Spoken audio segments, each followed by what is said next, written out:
प्रियंका गांधी जी आज आई यहाँ पर अड़ाता के अंदर। अड़ाता का नाम इतिहास में अलग स्थान रखता है। ओला साहब के बारे में भी बहुत कुछ बातें कही गई। आप बताइए, 5 बार सांसद, 8 बार विधायक, देश में कितने लोग रहे होंगे? आप सोच सकते हैं। लंबा राजनीतिक जीवन जीने वाले, फौज में रहे थे जवानी के अंदर, रावता में सरपंच बने 48 के अंदर, कल्पना कीजिए। और 52 में जो बालिका शिक्षा का बीड़ा उठाया जो आधे वर्ष बन चुका है। मैं समझता हूँ कि ओला जी को 68 के अंदर जब पद्मश्री मिली थी, हम लोग छात्र थे उस जमाने के अंदर, मैं खुद छात्र था, पढ़ते थे। शीशम ओला नाम का एक फौजी जिसने अपना जीवन समर्पित कर दिया जुर्नों के लिए, समाज के लिए, उनको पद्मश्री से नवाजा गया है। तो कितनी खुशी हुई होगी प्रदेशवासियों को। वहां से शुरुआत करते करते आज हम यहाँ तक पहुंचे हैं। अभी प्रियंका जी को आप सुनेंगे। हम चाहेंगे कि हम तो रोज बोलते रहते हैं, आप लाइव देखते होंगे, सुनते होंगे। प्रियंका जी का 30री बार आना हुआ है। मैं इनका शुक्रिया अदा करूंगा। निवाई में आई, पहले वो शिकरे में आई हैं, अब अड़ाता की ऐतिहासिक भूमि पर आई है, जहाँ ओला साहब की मूर्ति का अनावरण आपके कार्यक्रम से हुआ है। ये मुबारक मौका भी हमारे लिए मुबारक मौका होता है। ओला साहब हमारे बीच नहीं रहे, वो दुख तो हमेशा रहता है, पर वही मूर्ति लगी है, जैसे कि शहीद की मूर्ति लगती है, महापुरुष की लगती है। तो क्यों लगती मूर्ति? इसलिए लगती है कि आने वाली पीढ़ी देखिए मूर्ति किसकी है, क्यों लगी है, और प्रेरणा देता है। नौजवान भी जीवन में संकल्प करता है कि मुझे कुछ करके गुजरना है, इसलिए मूर्ति लगती है। यहाँ इस कैंपस के अंदर पंडित जी की मूर्ति, जवाहरलाल जी की मूर्ति है, राजीव गांधी जी की मूर्ति लगी हुई है। आप सोच सकते हैं कि ओला साहब का पूरा परिवार गांधी परिवार के लिए समर्पित रहा है, बचपन से ही समर्पित रहा है। यही झलक मिलती है बिल्कुल ओला जी के अंदर भी। बहुत ही सादगी के साथ रहते हैं। ये मेरे बार दूसरी बार मंत्री बने मेरे साथ में। जब पहली बार मंत्री, पिछली बार था तभी मेरे मंत्री थे। मैंने इनको काम की नजर से देखा है किस प्रकार से ये अपना काम संभालते हैं। मैं इनसे बहुत प्रभावित रहा हूँ। इस मुबारक मौके पर अभी आपने देखा ज्वाइनिंग हुई है पार्टी के अंदर। ममता शर्मा जी हमारी वरिष्ठ नेता रही हैं, शोभा रानी कुशवाहा जी अभी बीजेपी की विधायक है धौलपुर से, डॉक्टर विकास चौधरी जी जो हमारे बीजेपी के नेता हैं किशनगढ़ से, और इसरत चौधरी, इसरत शर्मा जो हमारा नौजवान साथी बूंदी से। ये आप मैसेज है प्रदेश के अंदर जो सरकार ने काम किए राजस्थान के अंदर, जिसका जिक्र बार बार हमारे सब वक्ता करते हैं। आप सब झुंझुनू जिले के लोग हैं। झुंझुनू जिला आजादी के पहले से वो जिला देश के अंदर जहाँ पर शिक्षा का प्रभाव पहले से रहा है। यहाँ पर यहाँ के जो बड़े बड़े बांगर, बिरला, गोयनकार, सिंगानियार, जो भी बड़ी हस्ती हुई है, जमा बाजार जो गांधी जी के साथ थे, वृद्धाश्रम, सेवाग्राम आश्रम बनाए उन्होंने, AICC के कोषाध्यक्ष थे। तो इस शेखावट ने क्या नहीं दिया देश को, कांग्रेस को? घनश्याम दास बिरला गांधी जी के साथ खड़े रहे आजादी की जंग के अंदर। आज भी वो लोग देश की अर्थव्यवस्था को प्रभावित करने वाले लोग हैं। शिक्षा के अंदर भी बड़े बड़े यहाँ पर स्कूल, कॉलेजेस, जो कॉलेज हम बनाते हैं, हाल मैं देखता हूँ वैसी कॉलेज तो स्कूल बनी हुई आपके यहाँ पर शेखावट, नवलगढ़ हो चाहे वो और कोई क्षेत्र हो। यहाँ कमला बनीवाल जी जैसी, सुमिता सिंह जी जैसी लड़कियां उस जमाने की वनस्ली में जाके पढ़ी है। इसका मतलब आपके जो पूर्वज थे उन्होंने भी शिक्षा पे ध्यान दिया। और मेरा भी मानना है बिना शिक्षा जीवन में अंधेरा है। आज शिक्षण संस्थान में बैठे हुए हैं, हमारी सरकार की लंबी फहरिस्त है हमने क्या क्या शिक्षा के लिए किया है। 76 साल में कॉलेज खोले 250, और मैंने इन 5 साल में कॉलेज खोल दिए 310 कॉलेज खोल दिए, 310 कॉलेज। उनमें 130 लड़कियों को लिए गर्ल्स कॉलेज है। पिहुला साहब बैठे हैं, पूछो, मैंने कह रखा था सब एमएलए को, तुम मांगते मांग थक जाओगे, मैं देते देते नहीं थकूंगा। और कहानी करके दिखाया। शिक्षा के अंदर स्वास्थ्य सेवा में तो हमने कीर्तिमान स्थापित किए। 25 लाख का बीमा हिंदुस्तान में कहीं नहीं है।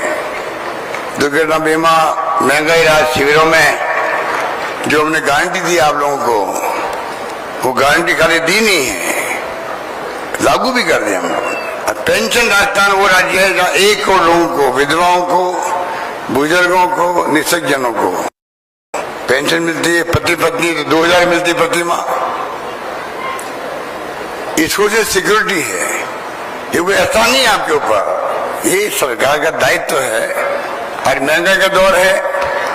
राहुल गांधी जी यात्रा थी, भारत जोड़ो यात्रा, 4 मुद्दे थे, महंगाई का, बेरोजगारी का, प्यार मोहब्बत का समाज के अंदर, और गरीब अमीर के बीच में खाई बढ़ती है, नहीं बढ़नी चाहिए। मुझे गर्व कहते हुए कि मेरी सरकार का बजट जो आया है वो 4 मुद्दों को लेके आया है। जब 3 लाख नौकरी है, अधिकार नौकरियां मिल चुकी है। महंगाई राहत शिविर में जो हमने फैसले किए, चाहे बिजली को लेके हो, 2000 यूनिट बिजली फ्री किसानों के लिए, अलग बजट किसानों के लिए। हिंदुस्तान में कहाँ पे नंबर 1 राजस्थान है, जहां पर मैंने शुरुआत करी। उसके बाद तमिलनाडु में शुरुआत करी, अलग बजट किसानों के लिए। आप सब किसान बैठे हुए हो। काले कानून की बात अभी 2 साल नहीं की आपको, हमारे अध्यक्ष जी ने, पूरा देश हिल गया था। आखिर में प्रधानमंत्री मोदी जी को झुकना पड़ा किसानों के सामने, भूलना नहीं चाहिए हम लोगों को। काले कानून वापस लेने पड़े उनको। इसलिए मैं कहना चाहूंगा, एक से बढ़ के एक हमने फैसले किए थे। इनके हिंदुत्व का मुद्दा बनाते हैं, वो भी राजस्थान चलने वाला नहीं है। सेवा हम करते, गायों की भी, मंदिरों की भी निर्माण किया, पुनर्निर्माण किया। जो पुजारी उनका मानदेय बढ़ा दिया राजस्थान के अंदर। गाय को विभाग अलग बना दिया हम लोगों ने। लंबी रोग में गाय मर गई थी, आप बैठे होंगे लोग, 40,000 रुपये प्रति गाय मैंने पेमेंट करवाया है। लंबी रोग की गाय मर गई। गाय मारे तरह तरह की मरी थी उस वक्त में, हम भूल नहीं सकते। और आगे कामधेनु योजना के अंतर्गत बीमा कर दिया गायों का, भैंसों का भी 40,000 का बीमा रहेगा राजस्थान के अंदर। इस प्रकार से जो हमने फैसले किए वो आपके सामने है। और इसलिए मैं कहना चाहूंगा, जो कहा 500 रुपए में सिलेंडर, गैस सिलेंडर हिंदुस्तान में कहीं नहीं रहा, हमने दिया है 500 में गैस सिलेंडर दिया है। तो आप सोच सकते हैं कि सारे हमारे फैसले, पानी हो चाहे बिजली की जनरेशन हो, शिक्षा हो या स्वास्थ्य सेवाएं हो, सड़कें हो, 1.5 लाख किलोमीटर सड़कें बनी राजस्थान के अंदर बन रही है। शानदार सड़कों वाला राजस्थान है आज। नेशनल हाईवेज के अलावा भी state highways, mega highways, district major roads बन रही है। गाँव में रोड बना रहे हैं हम लोग। इसलिए सोशल सिक्योरिटी सहित जो काम हम कर रहे हैं उनकी अलग पहचान बनी है।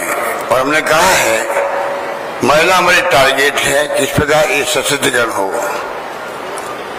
राजीव गांधी जी ने पहली बार 73-74 अमेंडमेंट किया, जब गांव में महिलाएं सरपंच बनती है, प्रधान बनती है, प्रमुख बनती है, मेयर बनती है, चेयरमैन बनती है। शहरों के अंदर सशक्त हुई महिलाएं, देश की महिलाएं सशक्त हुई है।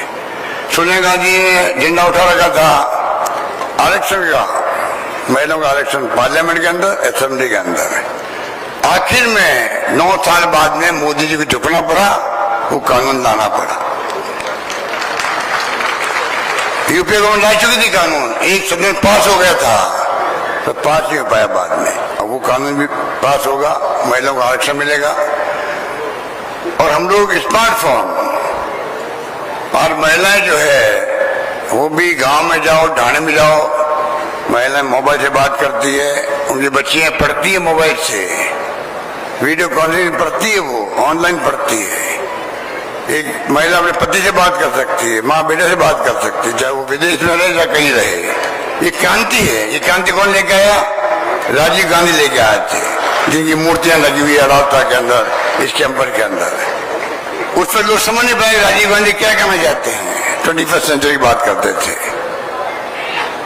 अब मालूम पड़ा राजीव गांधी क्या चाहते हैं। जब आपके हाथ में कंप्यूटर, मोबाइल फोन, इंटरनेट सेवाएं आ गई, दुनिया भर से आप जुड़ चुके हो। ये क्रांति है। ये क्रांति है जिसको आप देख रहे हो, अपने अनुभव कर रहे हो आप लोग। नॉलेज पावर, ये नॉलेज पावर का एक आपका हथियार है हाथ के अंदर। जितना ज्ञान होगा उतना पावरफुल आप हैं। इसलिए इस प्रकार के फैसले हुए हैं जो आपके सामने हैं। ये कांग्रेस ही कर सकती है।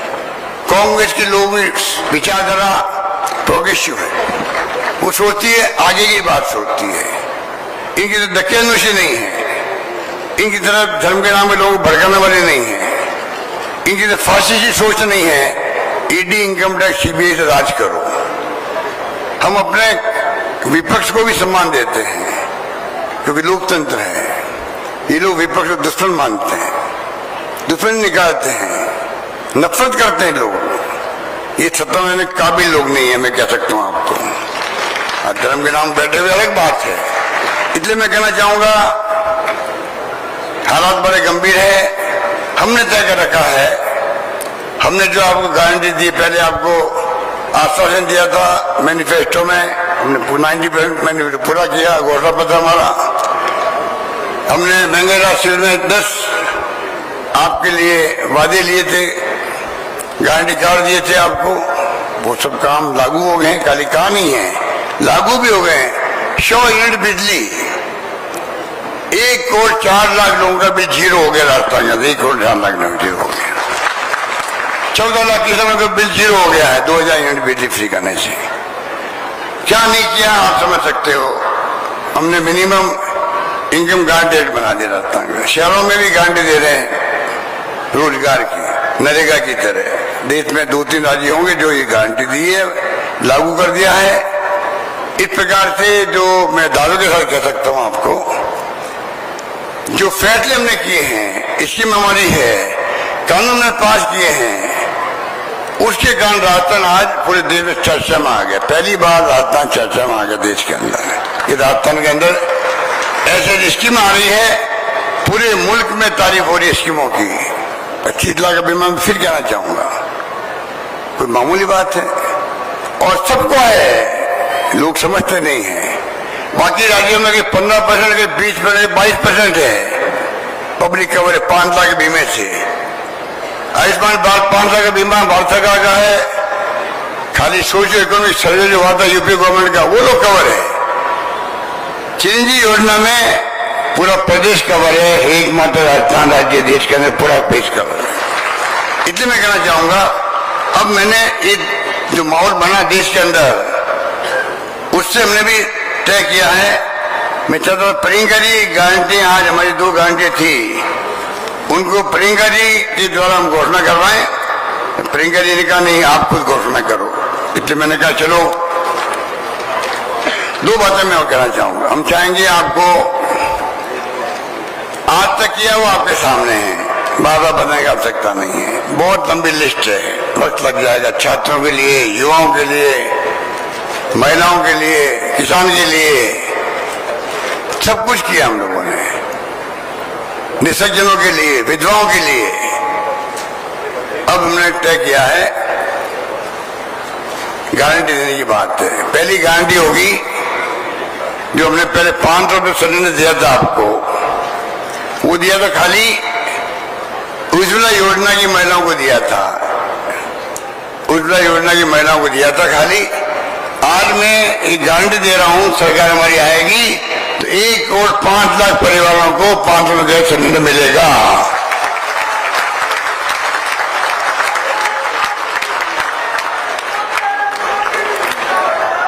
फैलाव करेंगे। और दूसरी गारंटी है महिलाओं को सम्मान के रूप में, परिवार की मुखिया महिला को सम्मान के रूप में प्रति वर्ष 2 किस्तों में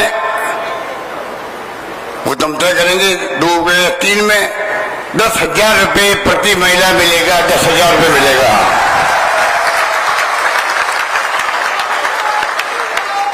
ये सम्मान है उनका। महिला मुखिया का सम्मान होगा प्रदेश के अंदर। 10,000 रुपये जो मिलेंगे, स्वाभिमान बढ़ेगा उसका, छोटे मोटे खर्चों के लिए मांगना नहीं पड़ेगा उसका। चर्चा में एक बात कह के अपनी बात समाप्त करता हूं। पेंशन देते हम लोग बुजुर्गों को 1,000 रुपये कर दी मैंने, पहले 500 रुपये थी, 750 थी। पति पत्नी है तो 2,000 रुपये मिलते हैं। आप बताइए, ये बुजुर्ग लोग जो हैं, कई बार सासू पैसा मांगती है बहू से कि मेरी बेटी आने वाली ससुराल से, या दोती आएगी तो मैं कुछ इनाम दूंगी उनको। और अगर बहू उसको तरजीह नहीं दे, सासू मांग रही है, बहू मना कर रही है, पैसे नहीं मेरे पास में, तो सासू जी का मूड ऑफ हो जाता है, खाना नहीं खाता उसको सासू जी का। हमने इंतजाम किया है कि सम्मान जब राशि मिलती है 2,000 रुपये या 1,000 रुपये, तो वो परवाह नहीं करती है किसी की भी। उसको मालूम है बेटी आएगी, दोस्ती आएगी, दोस्ता आएगा, तो आराम से 50 रुपये का नोट, 100 रुपये का नोट मुट्ठी बंद करके पकड़ा दूंगी, अपनी बेटी को पकड़ा दूंगी। सम्मान हो गया सासू जी का भी, बुजुर्ग महिला का भी। और साथ में घर में भी जो है पोते पोती छोटे बच्चे होते हैं, वो भी आगे पीछे फिरते दादा दादी के। मालूम है कि जेब में पैसा है, दादा पानी लाऊं, दादी खाना खिलाऊं, खाना खाओगी, इसलिए मैं सेवा करूंगा तो मेरे को कुछ इनाम मिलेगा, मैं खर्च कर पाऊंगा। इस भावना के साथ में हमने इस बात को जोड़ा है। और 1 करोड़ लोगों को हिंदुस्तान में, राजस्थान वो राज्य है, सब शर्तें हटा दी हमने। 1 करोड़ लोगों को हम लोग पेंशन दे रहे, राजस्थान के अंदर 1,000 रुपये मिनिमम दे रहे हम लोग। और साथ में ये कर दिया है 15% अपना भी बढ़ता जाएगा, प्रति वर्ष बढ़ता जाएगा। 1,000 का 2,000 होगा, 2,500 होगा, आगे बढ़ता जाएगा। इस प्रकार से सरकार ने जो फैसले किए हैं वो आपके सामने है।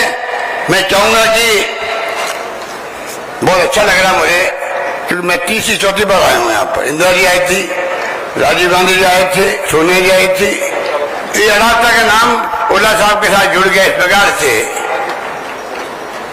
और इतनी खुशी होती है जब चला उम्र पड़ा है प्रियंका जी के लिए यहाँ पर सुनने के लिए उनको।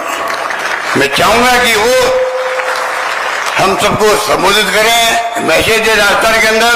अगली सरकार, अगर आपका ये प्यार रहा, आपकी मोहब्बत रही, आपका विश्वास रहा सरकार पर, तभी जो बात चलती है कि साहब सरकार बदल जाती है 5 साल के अंदर, उस रिवाज को आप बदल दोगे, सरकार रिपीट करोगे, मुझे पूरा यकीन है। धन्यवाद, जय हिंद, धन्यवाद।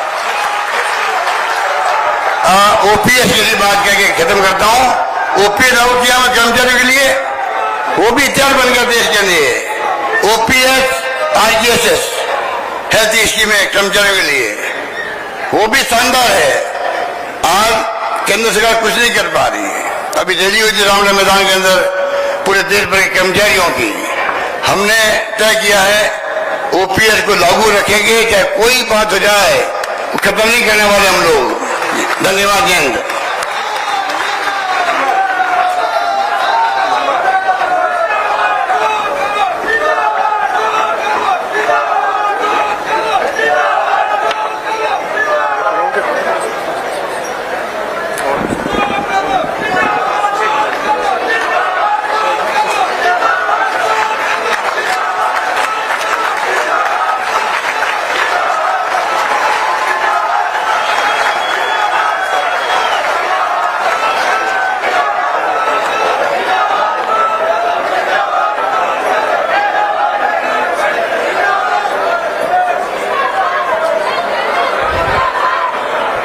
मैं आदरणीय प्रियंका जी को आमंत्रित करूं आपका संबोधन करने से पहले। आप कृपया करके भारी हर्षध्वनि से, करतल ध्वनि से उनका स्वागत करें। आदरणीय प्रियंका जी, आप अब संबोधित करें। आप सादर आमंत्रित हैं।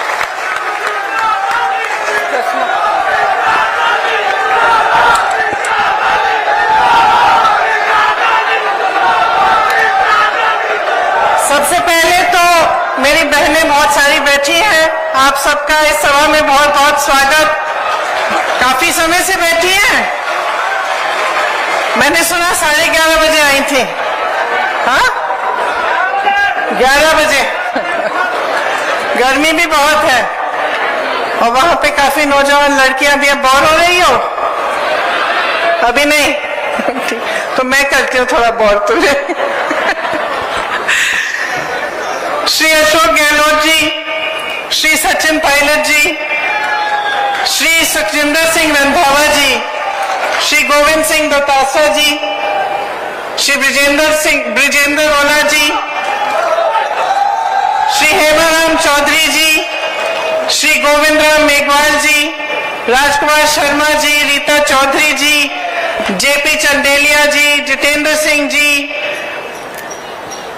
दिनेश सुंदर जी, श्रवण कुमार जी, यहाँ उपस्थित सभी नेतागण, सभी कांग्रेस के कार्यकर्ता, बहनों और भाइयों, आप सबका इस सभा में बहुत बहुत स्वागत।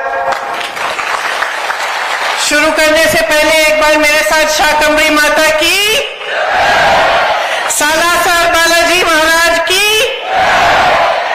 खाटू श्याम जी की, बावलिया बाबा की और आपकी इस पवित्र मिट्टी की भी मेरी तरफ से जय। आपकी ये जो मिट्टी है, इसने देश को बहुत कुछ दिया है। शीशराम ओला जी जैसे नेता,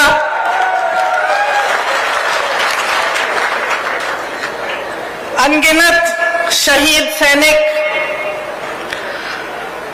आपने इसी धरती से स्वतंत्रता की अलग जगाई।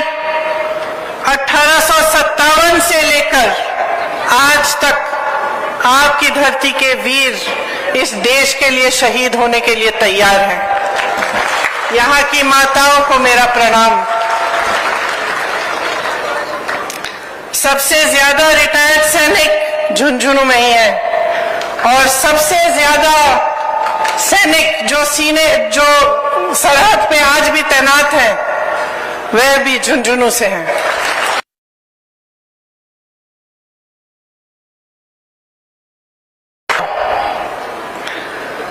बिरला, दालमिया, सिंह,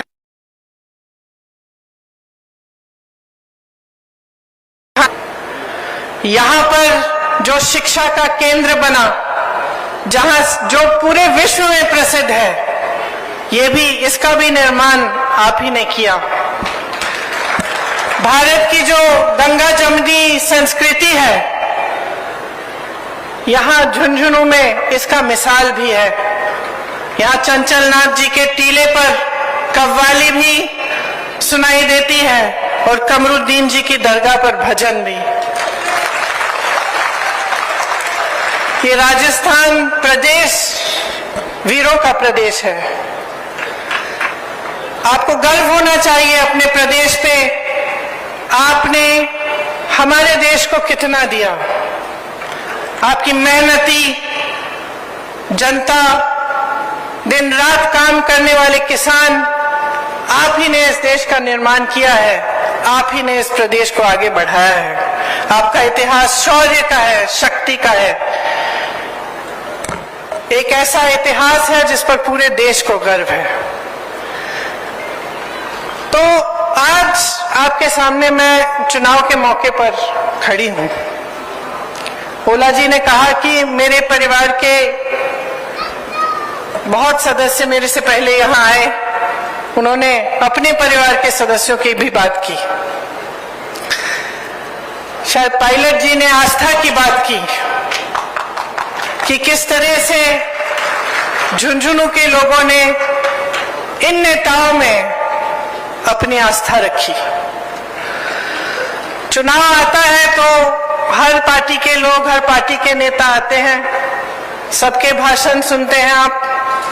कभी कभी मेरे मन में आता है कि सबके भाषण एक ही लगते हैं मुझे। हम उनको दोष देते हैं, वो हमें दोष देते हैं। हम कहते हैं कि वो भ्रष्ट हैं, वो कहते हैं हम भ्रष्ट हैं। हम कहते हैं कि हम सेवा करते हैं, वो कहते हैं कि वो सेवा करते हैं।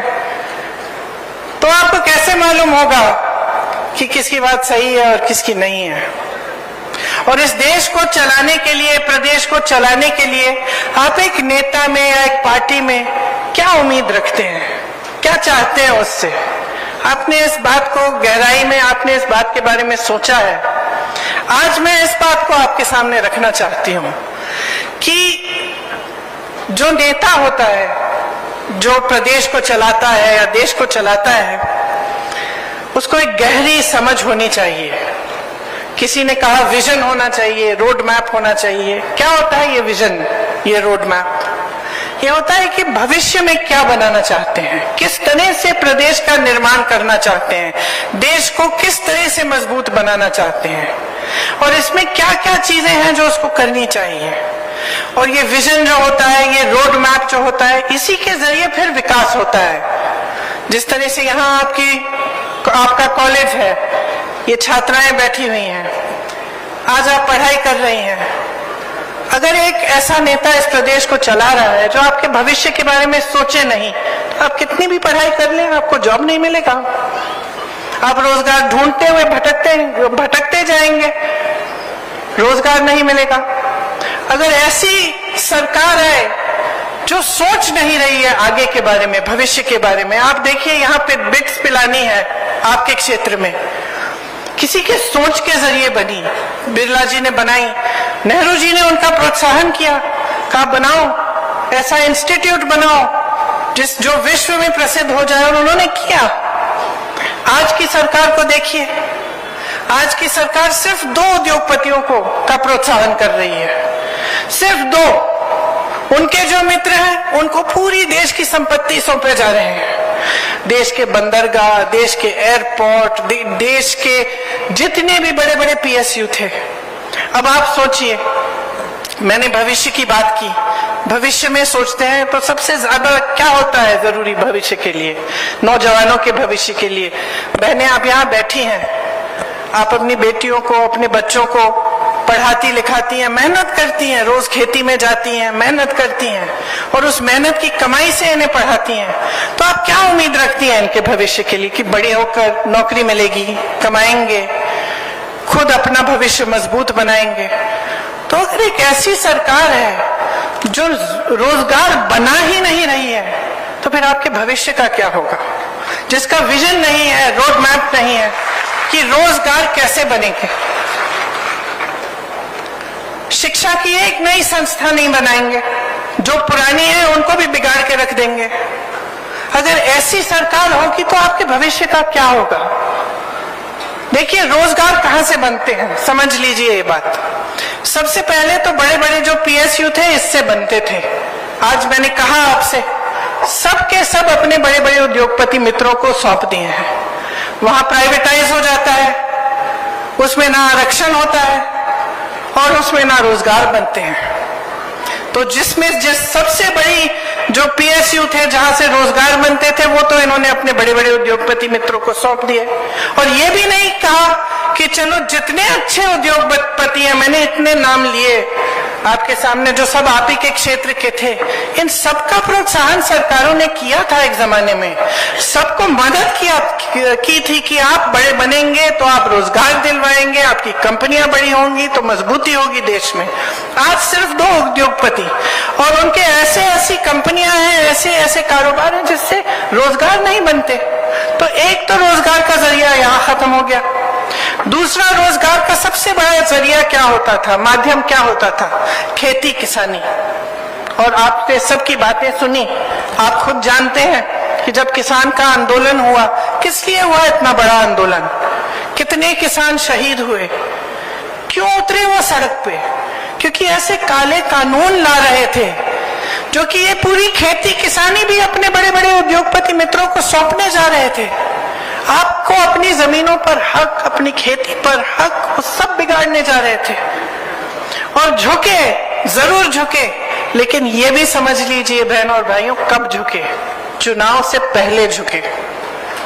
जब चुनाव आ रहा था, किसानों को शहीद होने दिया, उससे पहले उनकी कोई सुनवाई नहीं की, सड़क पे बैठे हुए थे, खाना नहीं था, पानी नहीं थी, सर्दी थी, मुझे याद है उस समय किसी ने बात तक नहीं की उनसे। बात तब होनी शुरू हुई जब चुनाव सामने आ रहा था। तब तक हमने खुद आंदोलन किया। लखीमपुर खीरी में किसानों को अपनी जीप के नीचे कुचलने वाले मंत्री के बेटे को उन्होंने बचाया, और वो मंत्री उनके साथ मंच पर बैठता था। कुछ नहीं किया, तब किया जब तुम चुनाव आने लगे। तो आप सोचिए, किसानों ने आंदोलन किया, क्यों किया? जैसे मैंने कहा, क्योंकि एक ऐसी नीति आ रही थी जो उनको कुचलने वाली नीति थी। इसी तरह से हर वर्ग को देखिए, आप महिलाओं की बात कर रहे हैं, सब कर रहे हैं आजकल, क्योंकि आजकल नेता भी समझ गए हैं कि महिलाओं का वोट बहुत कीमती है, इसीलिए आप सब महिलाओं की बात कर रहे हैं। लेकिन महिला आरक्षण की बात सबसे पहले किसने की? सालों पहले कांग्रेस पार्टी ने की।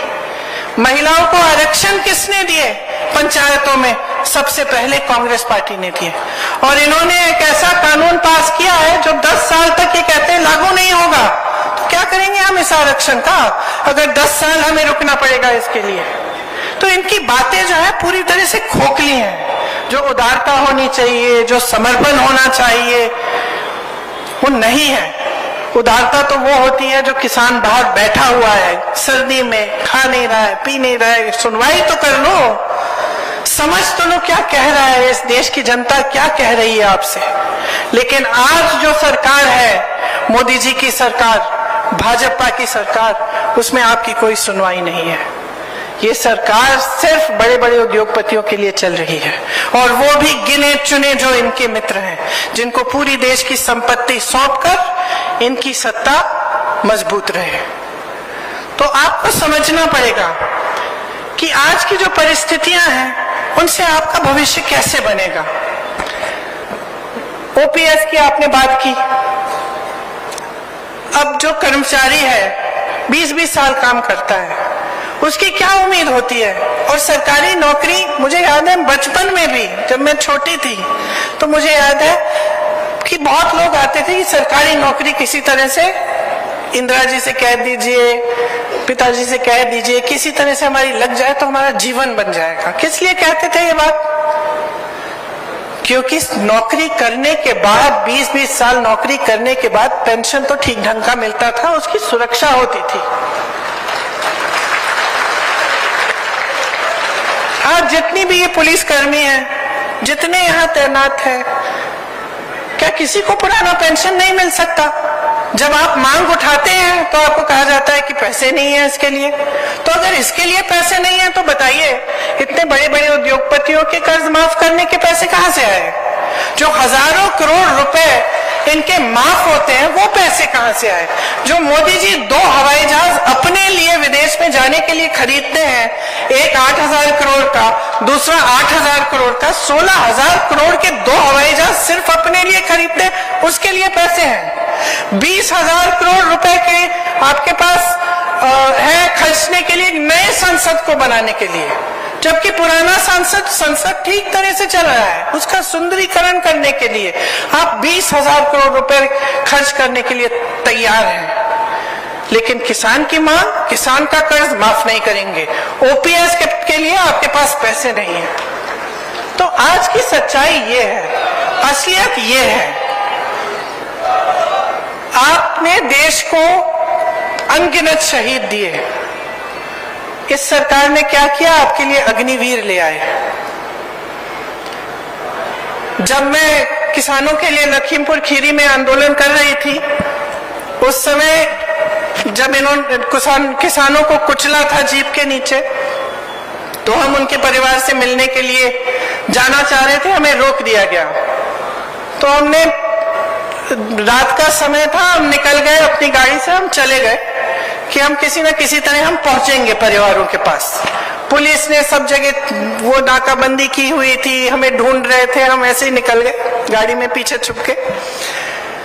4 बजे रात को हम एकदम एक दूर एक गांव में थे, कुछ नहीं था वहां, बिजली नहीं थी, कुछ नहीं था, और हम इंतजार कर रहे थे कि हमारे कुछ साथी जाके देखें कि पुलिस कार खड़ी है। हम दूसरी तरफ से निकले तो मैंने देखा कि कम से कम 30-40 बच्चे 3:30 बजे सुबह सड़क पे आ गए। तो मैंने अपने साथियों से पूछा ये क्या हो रहा है? अरे दौड़ लगाने आए हैं। मैंने कहा दौड़ किस लिए अभी इस समय? कहते नहीं है, दौड़ लगाने आए हैं क्योंकि सेना में भर्ती होना चाहते हैं। तो मैंने खुद अपनी आंखों से देखा है कि यूपी के गांव-गांव में, हरियाणा के गांव-गांव में, राजस्थान के गांव-गांव में ये एक उम्मीद है नौजवानों में कि हम सेना में भर्ती होंगे, हमारा जीवन बनेगा, हमें अच्छी नौकरी मिलेगी और हम देश के लिए शहीद हो सकते हैं। और ये आशा, ये उम्मीद अपने दिल में रखते हैं कि हम देश की रक्षा करेंगे, हम देश की सुरक्षा करेंगे। बदले में क्या मिला? 4 साल की स्कीम कि आप सुबह ऐसी दौड़ लगा रहे हो, ट्रेनिंग कर रहे हो, हर तरह की मुश्किलों का सामना करके आप सेना में भर्ती होने की कोशिश करेंगे, और सेना में भर्ती होने के बाद 4 साल बाद आप घर वापस आ जाएंगे और आपको वो भी बेनिफिट्स नहीं मिलेंगी जो बाकी सेना में मिलती है। तो आजकल जब मुझे नौजवान मिलते हैं, मुझे कहते थे हम तो इस बार तो हम भरेंगे ही नहीं एप्लीकेशन, हम भर्ती ही नहीं होना चाहते, क्या फायदा है दीदी?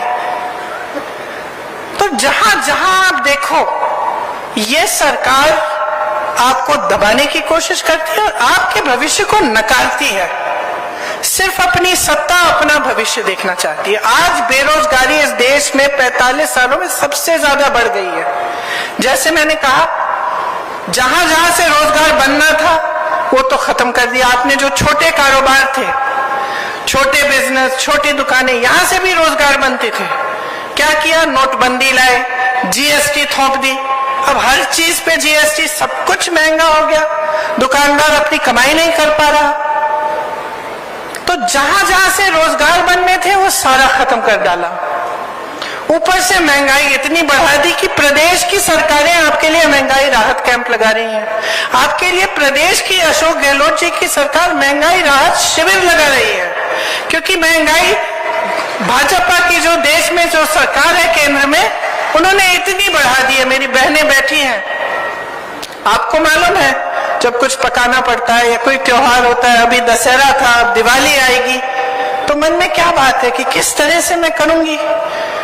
आप कुछ खरीदना चाहते हैं घर के लिए, धनतेरस आएगा, धनतेरस पे खरीदना चाहती हैं, तो आपके दिल में हमेशा ये बात होती होगी कि कैसे करूंगी, कमाई तो कम हो रही है, महंगाई इतनी बढ़ रही है, बच्चों को पढ़ाना है, उनको स्कूल भेजना है, उनकी फीस भरनी है, उनकी किताबें खरीदनी है, उनके कपड़े जूते खरीदने हैं, कोई बीमार पड़ जाता है उसका इलाज कराना है।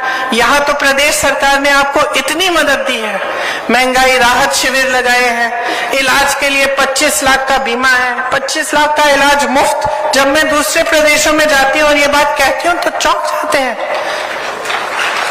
वहां तो अगर कोई बीमार पड़ता है तो दिल में इतना टेंशन हो जाता है, इतनी घबराहट हो जाती है कि किस तरह से हम इसका इलाज भी कराएंगे। तो ये परिस्थितियां हैं आज की। तो इन सबको आप अच्छी तरह से जब समझेंगे और आप जागरूक बनेंगे कि किस तरह की सरकार आप चाहते हैं, किस तरह के नेता चुनना चाहते हैं। क्या आप ऐसे नेता चाहते हैं जो सिर्फ अपना ही भविष्य देखते रहें, अपनी सत्ता में रहने का काम करते रहें और आपके बारे में सोचे ही नहीं? चुनाव आए तो धर्म की बातें शुरू। तो आपका काम है कि नहीं है, आपका दायित्व है, आपका धर्म होना चाहिए और आपका कर्तव्य है कि आप नेता को जवाबदेह बनाओ। और असलियत यह है बहनों और भाइयों कि जो धर्म की राजनीति चलाते हैं उनकी जवाबदेही खत्म हो गई है।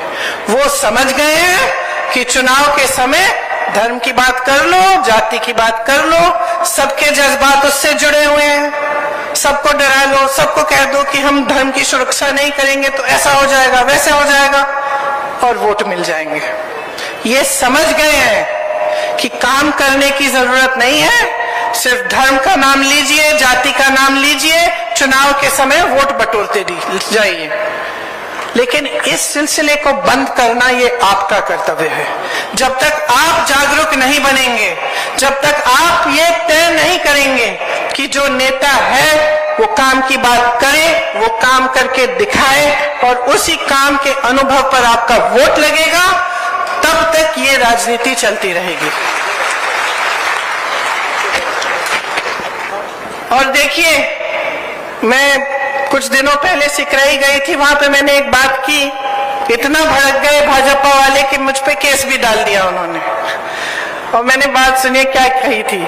मैंने ये कहा था कि मैंने टीवी पे देखा, पता नहीं सच है कि नहीं, क्योंकि टीवी पे ऐसी बातें भी होती हैं जो सच नहीं है आजकल, लेकिन मैंने टीवी पे देखा कि श्री देव नारायण जी के मंदिर में मोदी जी गए और उन्होंने एक बक्सा होता है ना मंदिर का, उसमें लिफाफा डाल दिया। हाँ, फिर उस लिफाफे को 6 महीने के लिए किसी ने खोला नहीं कि मोदी जी ने डाला है। 6 महीनों बाद वहां के जो मंदिर के जो पंडित हैं और सब लोग इकट्ठे हुए और टीवी वाले भी कैमरा लेके गए और उन्होंने वो बक्सा खोला तो उस लिफाफे में से क्या निकला?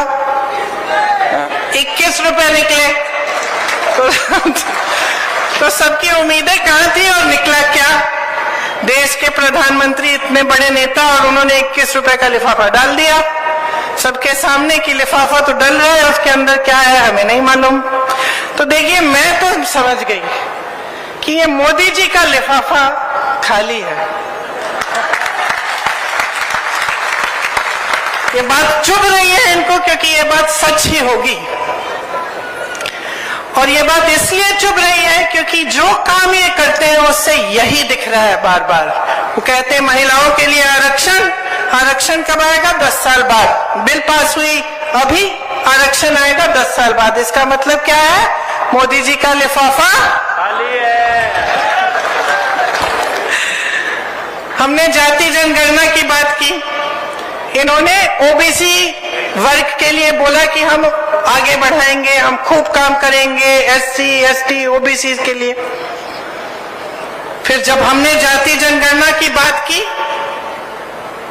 फिर से मुंह बंद, कुछ नहीं कहते। क्यों? क्योंकि मोदी जी का लिफाफा ईआरपीसी का वादा किया, 10 साल निकल गए, बनाया उन्होंने? नहीं बनाया ना। क्यों? क्योंकि मोदी जी का लिफाफा। देखिए, इनके सिर्फ खाली घोषणाएं हैं, खोखली घोषणाएं हैं, खाली लिफाफे हैं। जो भी घोषणा करते हैं उसको जमीन पे उतारते नहीं हैं। आज कांग्रेस की सारी सरकारें जितनी भी गारंटी दी हैं, जितनी घोषणाएं की हैं, आज जमीन पर उतार रही हैं। छत्तीसगढ़ को देखिए, राजस्थान को देखिए, हिमाचल प्रदेश को देखिए, कर्नाटका को देखिए। और मेरी बातों पे मत जाइए, ये नौजवान बच्चे बैठे हैं, मेरी बातों पे मत जाओ, इंटरनेट पे जाओ, देखो कि कौन से प्रदेशों में कौन सी गारंटी लागू हो रही है कि नहीं, और आपको खुद दिखेगा। आपका अपना अनुभव है, आप महंगाई शिविर कैंप में गए होंगे, आपको यहाँ की प्रदेश की सरकार ने जितनी भी सुविधाएं दी हैं, आपको उसका अपना अनुभव होगा। तो आप मन बना लीजिए इस बार। कांग्रेस की बहुत सारी परियोजनाएं हैं, इधर बड़ी लंबी लिस्ट है, स्वास्थ्य, भोजन, शिक्षा, सब चीज। पूरे देश में राजस्थान आज स्वास्थ्य का अधिकार देने वाला पहला राज्य है। स्वास्थ्य बीमा मैंने आपसे कहा 25 लाख रुपए तक है। ग्रामीण क्षेत्रों के लिए 1000 इंदिरा रसोई चल रही है, जिसमें 8 रुपए में आपको भरपेट भोजन मिल रहा है। कहीं नहीं हो रहा है ये किसी प्रदेश में। Indira Gandhi gas cylinder subsidy योजना के तहत 500 रुपए का आपको गैस सिलेंडर मिलता है। इन्होंने 1200 तक इसका दाम कर दिया था, बढ़ा दिया था। अब चुनाव आ रहा है, उसको घटाने जा रहे हैं, वो भी अपने प्रदेशों में। तो आपको देखना चाहिए कि क्या हो रहा है आपके साथ। धोखा हो रहा है, खोखली बातें हो रही हैं। हमारी सरकार ने यहाँ 1 करोड़ से ऊपर उपभोक्ताओं का बिजली बिल शून्य बनाया है। आपको बिजली बिल शून्य की मिलती है। यहाँ आज मिनिमम इनकम गारंटी एक्ट लागू है। मिनिमम इनकम गारंटी का मतलब है कि जो भी नौकरी करता है, काम करता है, उसको इससे कम पैसे नहीं मिलने चाहिए, इसकी गारंटी है। 5 लाख गिग वर्कर्स को कानूनी सुरक्षा दी है। जैसे जो यहाँ से गांव से बड़े बड़े शहरों में जाते हैं काम करने के लिए, कोई उनकी सुरक्षा नहीं देखता, कोई ये नहीं देखता कि वो नौकरी कर रहा है उसको कितने पैसे मिल रहे हैं। तो इसलिए उनके लिए खास ये योजना बनाई गई। 12वीं तक शिक्षा निःशुल्क हो गई है आपके प्रदेश में। 309 नए कॉलेज बने हैं, 9 नई सरकारी यूनिवर्सिटियां खोली हैं, 2500 महात्मा गांधी राजकीय स्कूल खोले हैं, हर जिले में अस्पताल और नर्सिंग होम है, सरकारी नौकरियों में ठेका प्रथा खत्म कर दिया गया है, 21 लाख किसानों को 14,000 करोड़ का कर्ज माफ किया है। हमने ये नहीं कहा कि पैसे नहीं है इसके लिए। अन्नपूर्णा फूड पैकेट के माध्यम से आपको गेहूं, दाल, चीनी, तेल, नमक और मसाले सब कुछ मिलता है। केंद्र की कुनीतियों को कांग्रेस ने यहाँ पर आपके प्रदेश में रोकने की कोशिश की है, आपको मदद करने की कोशिश की है। आप इनकी वजह से जूझ रहे हैं और हम आपको मदद करने के लिए, आपकी सहायता करने के लिए सब कुछ करने की कोशिश कर रहे हैं। हमारा कांग्रेस का जो लिफाफा है वो आपके लिए राहत और सहायता और सुरक्षा की पूंजी से भरा हुआ है। तो मैं तो कहती हूं इनका लाभ उठाइए, अपने भविष्य को मजबूत बनाइए। आपके सामने सब कुछ है। देखिए, मेरी दादी इंदिरा जी कहती थी कि सबसे ज्यादा विवेक पब्लिक में ही है। और जब कोई शक हो कि समझ में नहीं आ रहा है कि क्या करना है, कैसे करना है, पब्लिक के पास जाओ, जनता बताएगी तुम्हें कि तुम्हें क्या करना है और कैसे करना है। तो इस देश की सबसे बड़ी मजबूती जनता ही है। अफसोस इस बात की है कि आप इस बात को समझ नहीं रहे हो। जब आपका ध्यान कहीं और आकर्षित हो रहा है, कहीं और भटकाया जा रहा है, आप भटक रहे हो। आप अपना ध्यान अर्जुन की आंख की तरह सटीक रखो। और कहाँ होना चाहिए ये ध्यान? अपने ऊपर, अपने बच्चों के भविष्य के ऊपर, अपनी खेती पे, अपने रोजगार पे। आपके लिए क्या हो रहा है, आपके लिए सरकार क्या कर रही है, किस तरह से ये सरकार आपको मजबूत बनाएगी, किस तरह से ये सरकार आपके बच्चों के भविष्य को बनाएगी, इस पर आपका ध्यान होना चाहिए और इससे हटना नहीं चाहिए। तो मैं एक ही चीज मांगने आई हूं, वोट मांगने नहीं आई हूं, मैं आपकी जागरूकता मांगने आई हूं। मैं ये मांगने आई हूं कि अब चुनाव का समय है, समझ लो ध्यान भटकाने वाला कौन है और काम करने वाला कौन है। आज जो भाजपा की परिस्थिति है आपके प्रदेश में, अपने लोगों को समेट नहीं पा रहे हैं, खुद एक नहीं हो पा रहे हैं। वो तो ये देख रहे कि उनके कौन से वरिष्ठ नेताओं को मार्गदर्शक मंडल में डालें, खुद देख रहे हैं ना। तो आपसे वोट किस आधार पर मांग रहे हैं? मोदी जी तो आकर कहते हैं कि मुझे वोट दो। भाई, मोदी जी थोड़ी बनने जा रहे हैं आपके मुख्यमंत्री, वो तो प्रधानमंत्री है। तो बात समझिए, बिखरी हुई पार्टी जो आपके भविष्य को ध्यान में नहीं रख रही है, आपके पेंशन काट रही है, आपको रोजगार नहीं दे रही है, महंगाई बढ़ा रही है, और दूसरी तरफ एक पार्टी जिसके सारे नेता आपके लिए समर्पित हैं। नौजवान नेता सचिन पायलट, बुजुर्ग नेता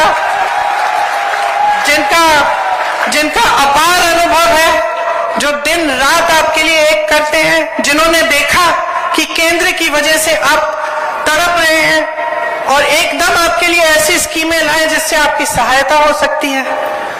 तो आपके सामने एक चुनौती है, आप अपने भविष्य को चुनोगे या फिर ऐसी राजनीति को चुनोगे जो आपको भटकाया जाए और बार बार धर्म की बात, जाति की बात कर करके आपको इसी खाई में रहने देगी। वही सत्ता में रहेंगे, वही फूलेंगे फलेंगे। उनके बच्चे तो कोई यहाँ पे स्कूल में नहीं जा रहे हैं, सब बाहर जाते हैं विदेश में, बड़ी बड़ी गाड़ियां हैं उनकी, बड़े बड़े महल हैं। वो तो फूल रहे हैं, फल रहे हैं, तो आपका ध्यान कौन रखेगा?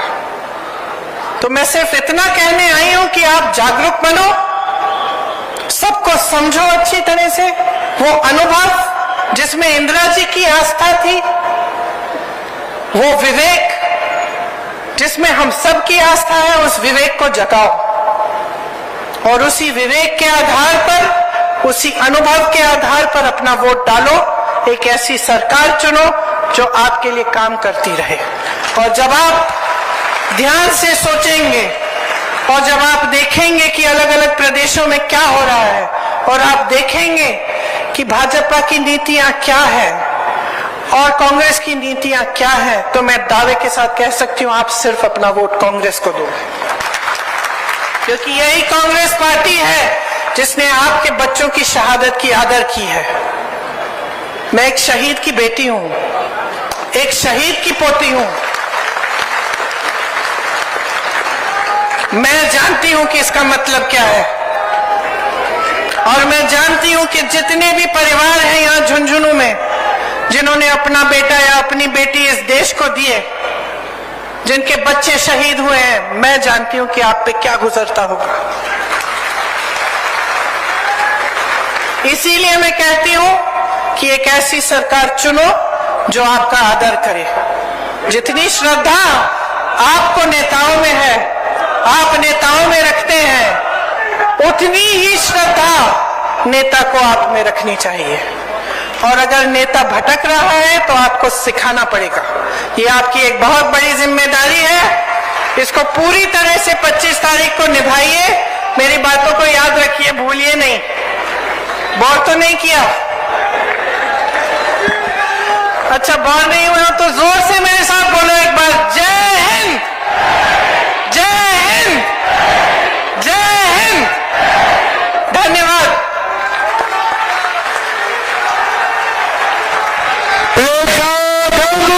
मैं निवेदन करूंगा,